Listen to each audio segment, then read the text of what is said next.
Today we're talking condiments. You're stuck on a desert island. You're allowed one condiment. Which is it to be? John in Sproston. Ketchup. Harry in Bodham. Mustard. Kev in Norwich. Gravy. That's not a condiment, it's a hot sauce. Bristol then. That's a brand of gravy. Bronson pickle then. And that's a relish. It's 8 minutes to 12 in less than 1 hour. Mustard. Myself and sidekick Simon Man the barricades. will come face to face with one of the most beautiful women in the world. Anthea Turner. Anthea the Body Turner. Ooh. You like her, do you then, Alan? What man doesn't? Seriously, what man doesn't? Oh, no, hardly any. Exactly. She... Stevie Wonder. or Ray Charles. Any blind man. Yeah. She is the Ford Escort Cabriolet of middle-aged women. Sleek, petite, a little bit racy. 0% finance available. It doesn't even make sense. But it's still funny. It's still surreally funny. Which is why we booked you. Power steering. By the way, please don't text in. The woman/car thing is exclusively for myself and sidekick Simon. We're just doing that. What's that word you used? Riffing. We're riffing. We're jamming. Yeah. Well, riffing. Yeah. And I can say it's always like this, isn't it? It is, we had brunch. I had lunch on Sunday. Yeah. You had lunch because I would turn up at about 11:30. Yeah, I know. I pitched up about 12:10. He pitched up at 12:30, like blooming rolls in like Lord Vader, Lucan, and what did you order? I had the Thai fish cakes. Yeah, that's right. You sat there stuffing No, yourself. don't tell me what I had. I had the. I had.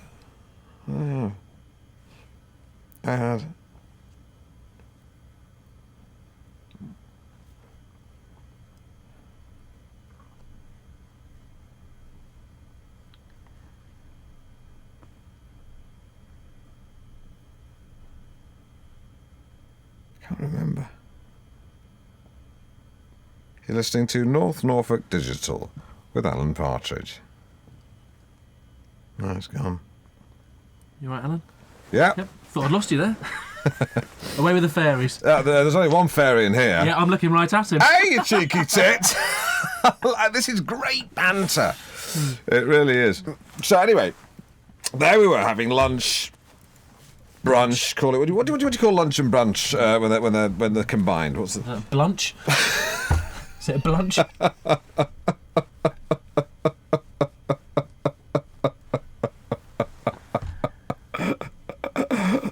That's excellent. Really good. And I'd got the supplements, hadn't I? We spread the supplements out on the coffee table, and I think we had a bit of a tussle over the motoring section. We did a bit. We locked horns. We grappled. We wrestled for them. We didn't wrestle, but you gave me a bag of crisps, didn't you? Yes. Cheese and onion. Cheese and onion. And normally when I open a packet of crisps, I open them at the top, but Simon showed me a technique whereby you splice the packet down the side, lay it flat, and share the contents. Hippie style. And I think, in all seriousness, it was at that point that I realised that here was a guy who's prepared to push the envelope. Cheers. Oh. I'd love to see you open an envelope, probably do it in a very unconventional way. Okay, I've come up with a top 10 list of things not to say to a customs officer. Time for travel update with Chris Gifford. Kippers, that's what I had. So rare birds' eggs are being scrambled for Russian oligarchs, and Bill Oddie goes apeshit. He shows up at Claridge's wearing his Twitcher's jerkin, and the pockets are full of every conceivable explosive. I got the picture.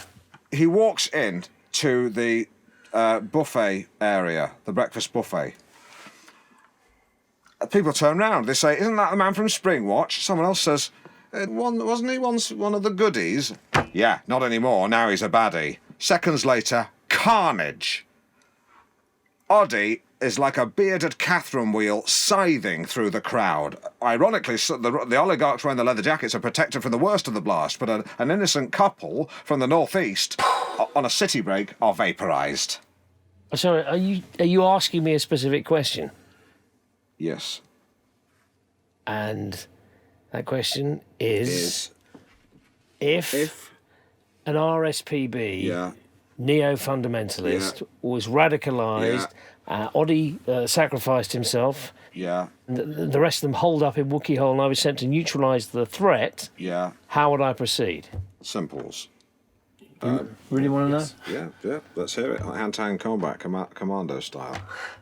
Do you mind if I stand up? No, please. Take the floor. Take the floor. The floor is yours. You have the floor. So, in Special Forces, we're given licence to use bespoke techniques, improvised weaponry, that sort of thing. My favourite for hand-to-hand combat is this brass knuckle, which I've adapted. I've stuck a protruding blade on one side, very sharp. What I would do is, when I'd attack the first insurgent, punch him full in the face as hard as I could until I felt a splinter of bone, that his nose was truly shattered. And then, as he's toppling backwards, grab hold of him with your right hand and bring my hand back with the blade like an arc across his throat, severing one or preferably both of the carotid arteries. You've got to be careful here because you've got to avoid the squirt of the jet of blood because, you don't want to be blinded moving on to the next fella. It's quite weird, this, actually, because if you get it right, the neck opens up completely, yawns back like a Muppet's mouth. Oh, my God. So then you let them drop, take care not to trip over them. I've seen that happen. And then you repeat and adapt, you repeat and adapt, you repeat and adapt, you repeat and adapt, you repeat and adapt, until the cave is clear. It's very bloody, but it's quick and it's quiet, and that's why I like it.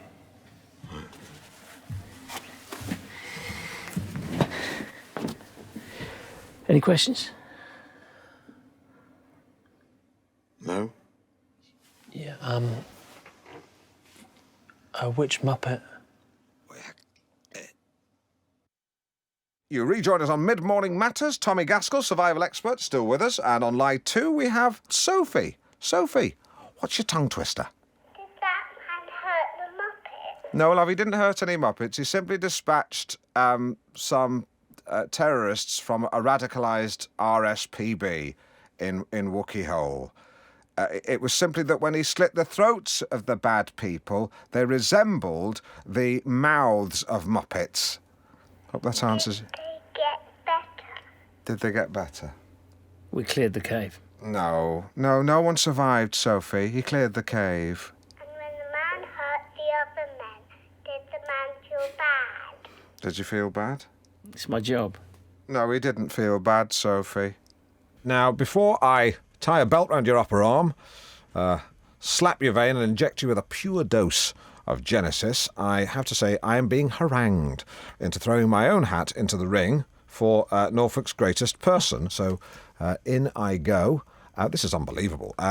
How Delia Smith can be within one vote of Horatio Nelson, it really is beyond me. If you want to vote for a food-related hero, may I suggest Turkey Baron Bernard Matthews. Bernard slays, I know this because he's a friend of mine, close to 7 million turkeys a year, which is doing it for about the best part of 30 years. He has slaughtered close to 250 million birds for your eating pleasure. Not personally, of course. The process is highly mechanised. No, Bernard's not actually wrung the neck of a turkey for a couple of years. And even then it was for a charity event. It's great to be around him. Depending on your point of view, he's either responsible for the biggest ornithological genocide of recent times, or he is the greatest farmyard-to-table strategist of the last 100 years. And I know this for a fact because he is my confidant, he's tantalisingly close to producing the 10-pence turkey.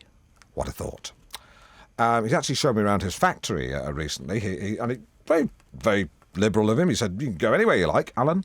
Apart from one room. He just stood in front of my path and said, don't go in there. I said, I thought you said I could go anywhere. He just said, just drop it. And all the love went from his eyes. Chilling. Anyway, I'd like to suggest Bernard Matthews as Norfolk's greatest person, along with my own hat, which is still in the ring, along with all the other candidates' hats. Middle of the day? You bet. Middle-aged? Maybe. Middle of the road? No way. Tina, how can you put Horatio Nelson beneath Delia Smith? Now, there's a thought. I think Delia's great. Don't get me wrong, Deals is a cracking cook and a very attractive older woman.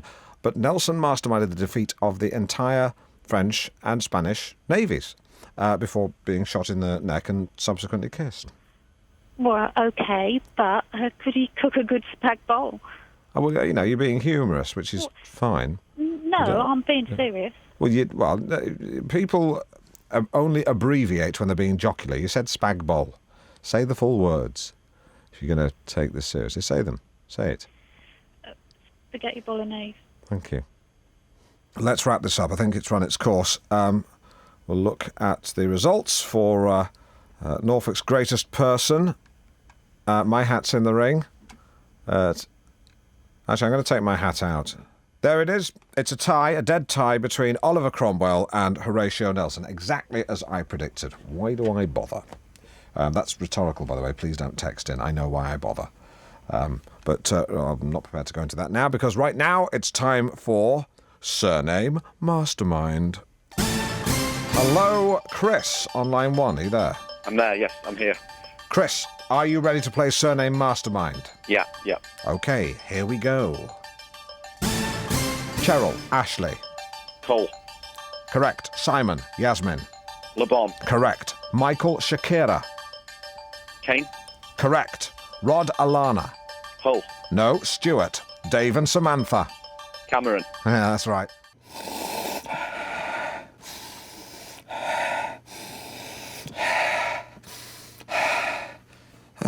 That's slightly hyperventilating then. Used to lead to lead to panic attacks. Jesus, not now. Whew. What were you getting? A panic attack. Oh no, the bouquet. Well, I'm not. It's been a while since I've used, wine words. Oh, well, people use all sorts of words to describe wine. I mean, vanilla, melon, straw. Surely only livestock know what straw tastes like. It's just a hint. Yeah, it's just a hint. And with red wines. Yeah, wines have hints. Yeah. Have a go, Alan. What did you get from that? Pepper? Yes! Really? Yes, It is peppery. Yeah. No, that is a very peppery wine. Lots of pepper. Yeah, I didn't even have to think of it. As soon as it brought to my nose, bang, pepper. Amazing. Well, you've got a good nose. Like you. What's next?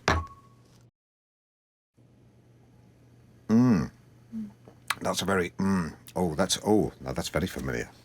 Yes. Now that's what is it? Currants. No. It's very specific. Well, it's musky, so No. it's No, it's.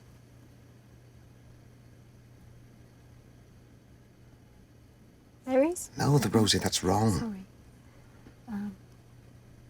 It's cherry. Cinnamon. No. This wine tastes of chewits. Oh. Oh well, I've never heard Have we got any chewits? Now this Chardonnay from Devon is exceptionally well balanced. Rosie, it's great. They're all great. Fantastic. Nicely fruity with a long finish. Yeah, it's. What does that mean? Well, it Long means finish. It means the taste lingers on the palate. It does. It lingers on the palate. Absolutely. Like a lazy forklift truck driver. He would linger on the palate. Oh yeah. Oh.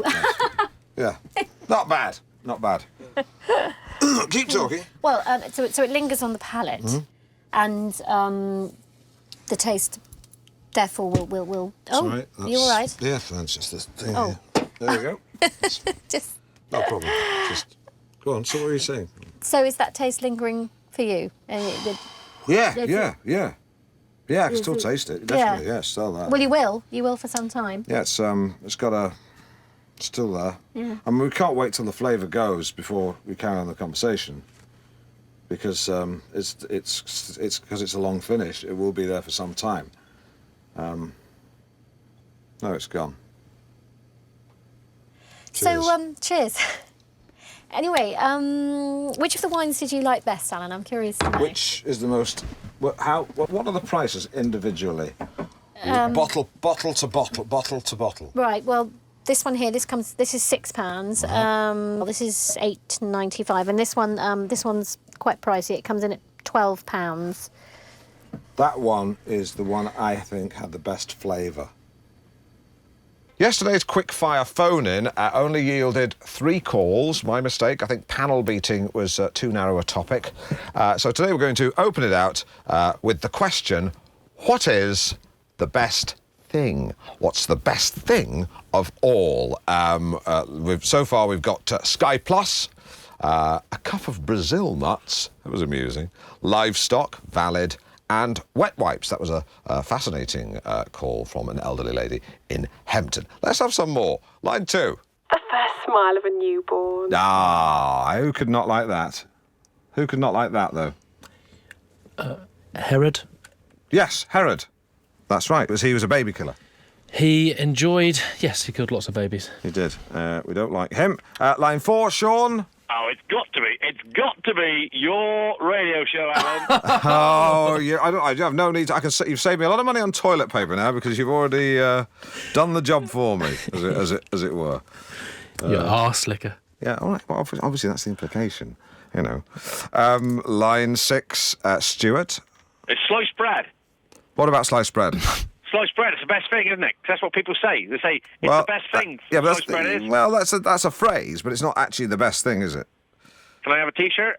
No, of course you can't. That's just a turn of phrase. Yeah, but it's the best thing, isn't it? Because also it's what people say. They say the best thing. I know they say that. I'm familiar with the phrase, but it's just a turn. It's not literally true.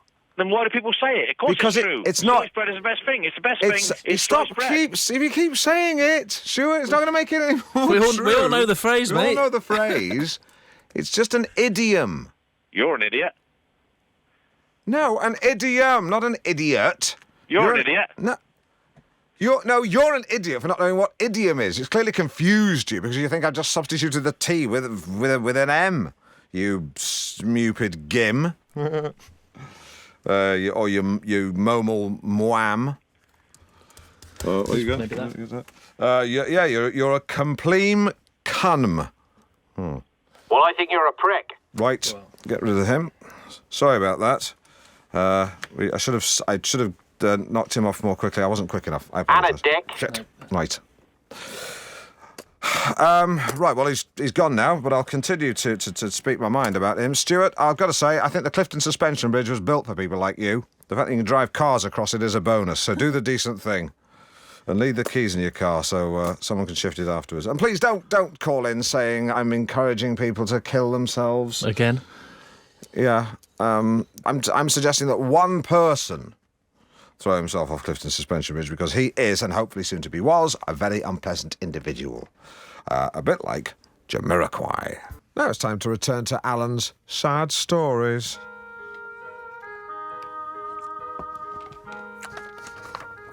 So things were going well between Gareth and I, but that was when our relationship took a twist that neither of us could have predicted. Shit, she writes, because Gareth died. But I married his twin brother because he had a twin brother who was identical. He had eyes like a cow too. So everything was back to normal again. Until one day I discovered Gareth's brother in a compromising position with a box of Quality Street. He'd eaten 3 or 4 in sudden succession and completely ruined his appetite for the chicken dinner I'd so lovingly prepared. I was totally crushed. It was then I realised that Gareth's brother had a choc problem. Nothing would get in the way of his addiction. The lowest point came when I found him collapsed in a sugar-induced coma in the bogs of Yates's Wine Lodge in Yarmouth. We cried and cried that night. I reiterated my love for him, he reciprocated his love for me, and we shared a chocolatey kiss that will stay with me forever. But it was then that everything changed. Again. Because his weight had ballooned to 20 stone or thereabouts. When he came towards me to hug me, he fell on me and shattered my spine in 3 places. The police didn't believe him, and he was carted off to prison for GBH or attempted murder, I forget which. I still visit him once a week in prison, and he tells me, Alan, that he tunes into your show, and it offers him great solace, great comfort. Not that the show is aimed at the criminal fraternity in any way. The cons tend to listen to Orbital Digital, as many of them have learning difficulties. I should add, the reason I was able to visit him was because of a pioneering operation which enabled me to walk again, because they replaced my spine with a new one made of carbon fibre, which is actually the material they use in the engine blocks and chassis for Formula One cars. It's actually lighter than aluminium. Yours sincerely, Deirdre. P.S. Unfortunately, I can't remember what our favourite song was. What a sad story. OK, now, please do keep your calls, texts and faxes coming in on today's big question, which is, how often should you wash your towels? Ted in Wisbeck has been in touch. I don't use towels. I use a hairdryer set on cool. It takes a bit longer, but it feels lovely. And I finish off with a little talc for my testes and bum. Lovely stuff. Now it's time for Who Does Alan Think Alan Is?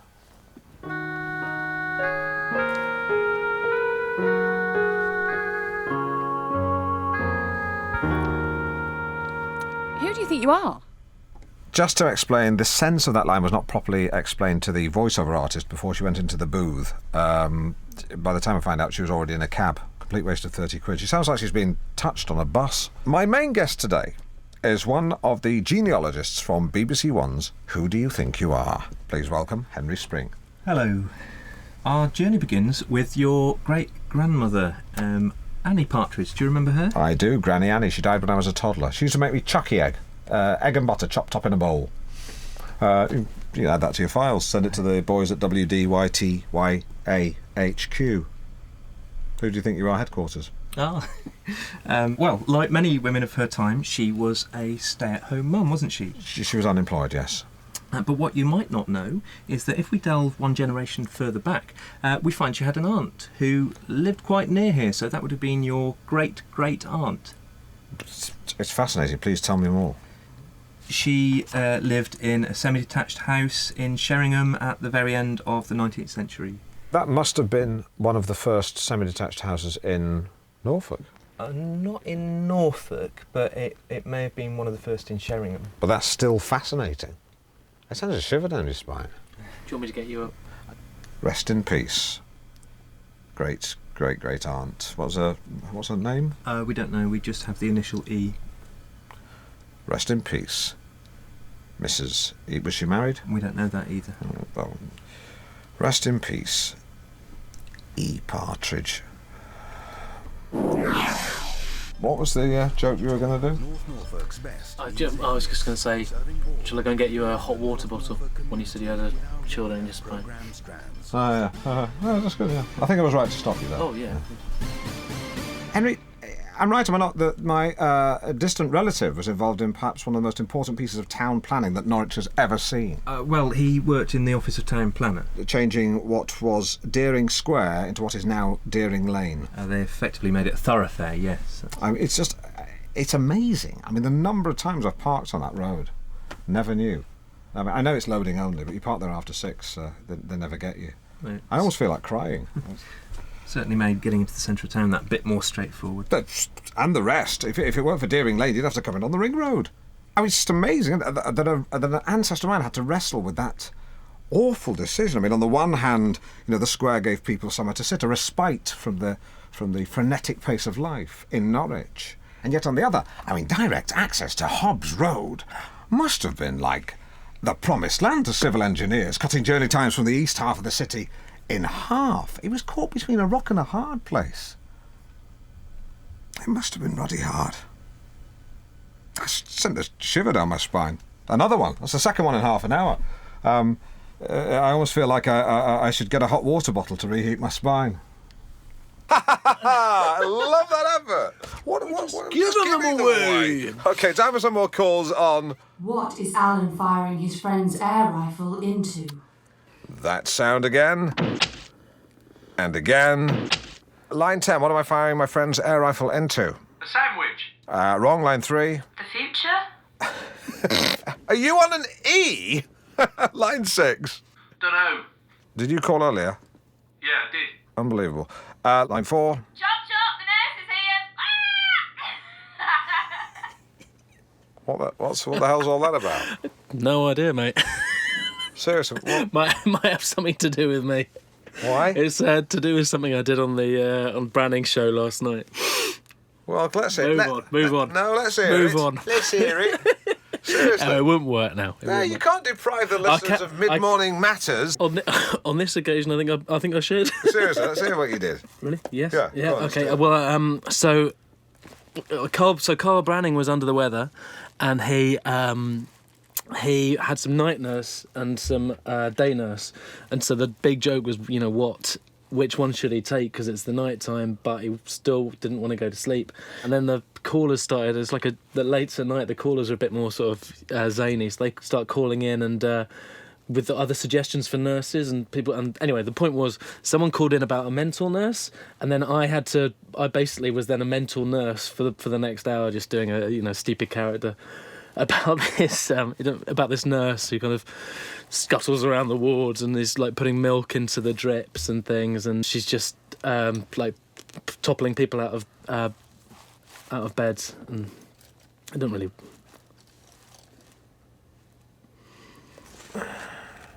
Sidekick Simon.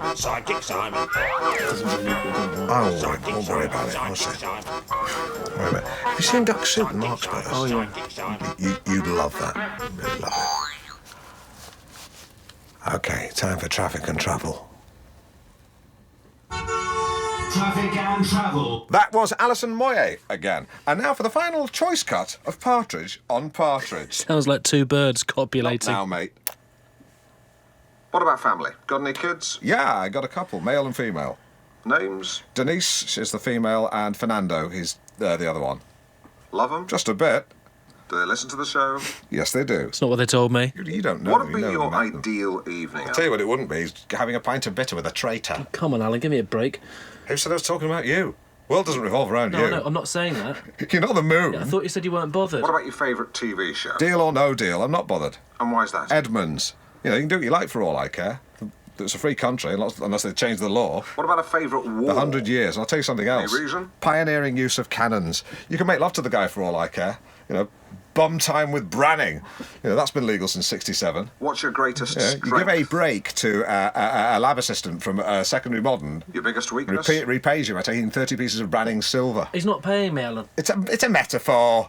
What makes you laugh? To recap, key strength, courage, weakness, too kind, funny, YouTube, sneezing panda, enjoyed chat. I enjoyed chatting to you too, thanks Alan. And tell Chegwin I'll pay for the dry cleaning, but he should count himself something else. And the answer to what is Alan firing his friend's air rifle into is a beef tomato. And here is Mick Hucknall. So a bit of banter. Okay. Just keep it light. Yeah. Okay. Okay. Off we go. Right. Norfolk today with Eddie Shepherd and Terry Cohen. Good evening. Good morning. Yes. This is Norfolk today. In case you're wondering if Eddie Shepherd Shepherd has had his adenoids removed or has finally cut down on the fags. Neither is true. You're listening to Alan Partridge. Eddie's adenoids continue to block the vast majority of his nasal passages, and he continues to smoke like a gangster in a 1940s film, who even the other gangsters think, smokes to excess, and tell him so. And Alan's in for Eddie all week. It's great to have you with us, Alan. Pleasure to be here. Very welcome. Thank you. And thank you. I'm very happy to be on the show. I listen to it every morning. Oh, do you? In Cafe Nero, yes. By default. I mean, they pipe it in. So right. You provide the soundtrack while I chomp on my egg panini with extra egg. An extra egg. Sounds delicious. It is. It's 7:01. Very nearly. And it's time for a review of today's papers with Alan. Right you are. So I have got some big tits for you. Tits. Tit bits. Gobbling tit bits. Freudian slip there. Oh dear, sorry about that. I don't know what all the fuss is about, really. I mean, they're just pointed sacks of fat on the upper torso of a woman, for goodness sakes. What's the big deal, people? I mean, we've all got our favourite, gland. Mine happens to be the mammary. The Independent leads with government in secret spending cuts. That's yesterday's paper you got there, Alan. Right, I've read all yesterday's papers. What am I going to do? And now traffic and travel. We haven't got that in yet. We haven't got traffic and travel. That's fine. The roads today are fairly normal. I'm being told that there are potentially going to be some hold-ups.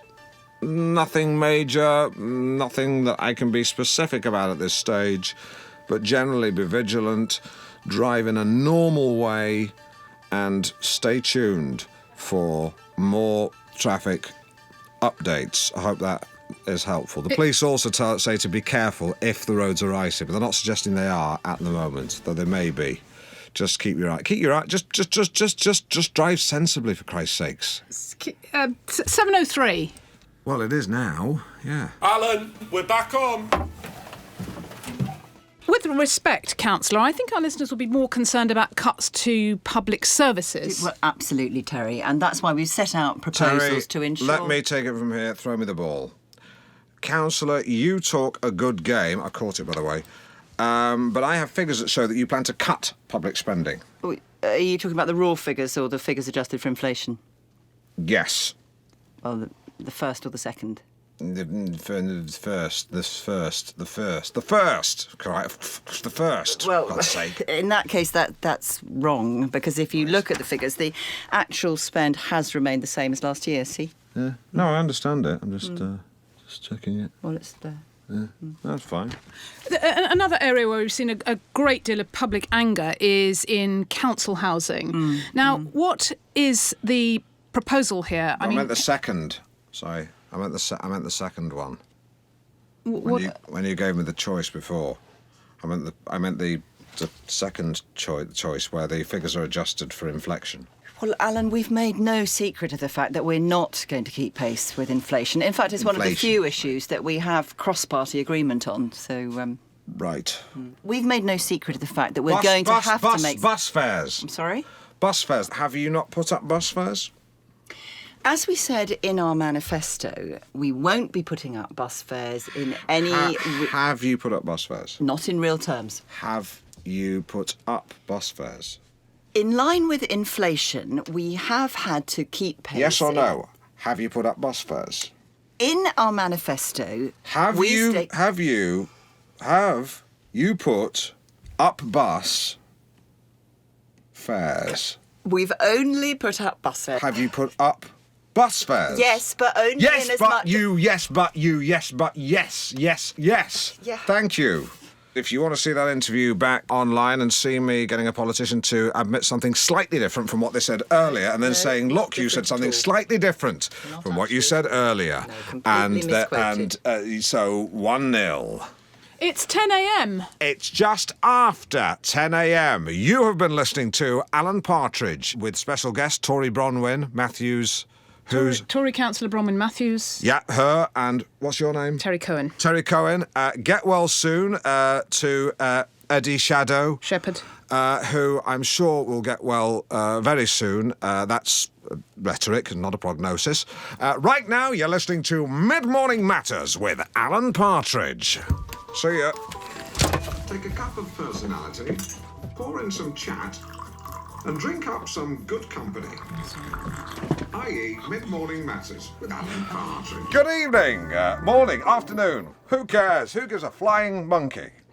Because today we're talking about things you don't see much of anymore. Already we have capes, tinned meat, Horlicks, sparrows, hula hoops, the crisps, not the toy, hula hoops, the toy, not the crisp, swimming pools with deep ends, and asbestos. We'll be asking, should we bring some and or all of them back? So do please text, Twitter, spam, fax, page, write, and or email. So, a quick email here from Samantha, who says that she has fat arms. Oh, Samantha. I mean, a lot of people, so many of you have a fixation with physical perfection these days. It's because we're bombarded with images of size zero models, an impossible ideal to attain. It is, absolutely. Samantha, I'm sure your arms are absolutely fine. She's got an attachment here. So, oh my God, they are vast. Wow. Alan. That's... you've got a lovely face, Samantha. She's got a lovely face. Yeah. I've got to send this to Jonathan Ross. OK, and, we've got a letter here from Lucinda. Lucinda says, I'm 45, but I'm going out with a 23-year-old man. We clicked straight away, but although he's very affectionate, we're yet to make love and he cannot maintain an erection. And I'm worried it's my fault. What shall I do? Well, it's actually very common in younger men, much more so than people realise. Yeah. I mean, these young men look all well and good in the underpant adverts, but when they hit the hay... It's failure to launch. I like it. Well, Zoe, come in here. What do young women make of it all these days? Well, I suppose it comes down to confidence, really, doesn't it? Because I think a younger man can be a bit too eager to please. They end up sort of at 6s and 7s. And then an older man, with some experience, is perhaps a bit more at ease with himself. Yeah, and of course we're very fortunate these days. We have Viagra. Yeah, but although do not exceed the stated dose. So you've suffered from that, have you, Alan? No. Well, a lot of men have. I mean, it's nothing to be ashamed of. All right, once. But that was only because I'd already commenced foreplay when I remembered I hadn't renewed my tax disc. But once I put a quick call into the DVLA, lovemaking could begin in anger. I think it's all about making sure the conditions are right, getting the mood right, the atmosphere. Oh, sure. I mean, I'm not going to be embarrassed about this, seeing as we're trying to be grown up about this. There have been times when I've been more rubbery than turgid. I mean, you can't just summon up tumescence like room service. Yeah, and I think it's partly down to the woman to sort of help set the mood a little, help man relax. Absolutely. Yeah, thank you. I mean, it's all about mood. Take the phone off the hook. Put on some easy listening, Carpenter's, Enya, and of course, make sure the heating's on. Okay, got another email here from Paul in Swaffham on forced celebrity breeding. This one is Kylie Minogue and David Dickinson to make an Oompa Loompa. Absolutely. Minogue provides the size, Dickinson provides the requisite skin tone and expression. Let's have some Alison Moyet. Spanning the length of the alphabet from A to Z, it's Alan and Zoe. But mainly Alan. You listen to Mid-Morning Matters with Alan Partridge and my little pocket ray of sunshine, Zoe Scott. Speaking of sunshine, Alan, have you treated yourself to a sunbed last night? No. What about a spray tan? I don't think so. Morning, everyone. You're listening to MMM with ZS and AP or ZAP. You've got such a lovely, engaging way with people. You really have. Seriously, it really is very commendable. Thank you. Okay, So, coming up, today's. we've got... You're in a. Do you know what? We are like an old married couple. Yeah, pretty soon we'll be bickering all the time. You know, you'll be drinking too much. Hey, yeah, and then you'll get jealous of my career and run off with a fitness instructor. No thanks. Been there, done that. Got the T-shirt. Well, she got the T-shirt. Got the shirt off her back. Really did. Fucking witch. Well, I just found that when she strayed from historical fact into the realms of conjecture, I was all too aware of the author's hand, and that took me out of the story. Apart from that, I thought it was a very good first effort. Yeah, I've got to say, I'm a little surprised, Crispin. I found that Mantle's main characters are scorchingly well rendered. And the sharp-clawed machinations are presented with non-stop verve in a book that can compress a wealth of incisiveness into a very few well-chosen words. That's just word for word what it says on the back of the book. That's my book of the week. That's Hilary Mantle's Wolf Hall. Oh! Can't wait to get my teeth into that. It sounds great. Oh, do you know what? If I'd known you were going to wear this kind of pink... I mean, I know enough about colour to know this pink clashes with that pink. Correct? Not clash. It's just not quite the same. This is raspberry, definitely. Yeah. How would you describe that? I would say that's like strawberries and cream. It is like it's like iced strawberry. It's like a strawberry milkshake. Yes, it is. I would drink you dry. I would drink you dry. Very good.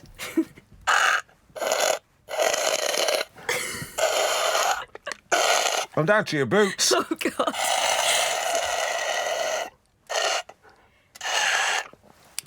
Okay. Can I have another? Oh. I'm still thirsty. Alan, you do really remind me of my dad. You know, you'd really like him. Well, I love dads. I am a dad. I've got a dad. Well, I had a dad. Oh, what was he like? What was he like, my dad? I remember one birthday he bought me this big red cake in the shape of... Space rocket? No. Train? No. Football? No, it was a rectangle. And I remember he came up and said, "Delivery for Mr. Partridge." Oh. I was so excited. I banged into the table and, oops, the cake went everywhere. Oh. My dad walked up to me in his blue 60s drainpipe suit with a red bow tie he insisted on wearing, and he said, "You will never amount to anything." He said, "You're that to me." Imagine saying that to a 7-year-old kid. Alan, that's terrible. That's not the end of the story, because as he turned round to storm off, he slipped on the cake, legs went flying, banged his head, and he needed 11 stitches. And I was glad. This is a little itty-bitty of Scritty Politty.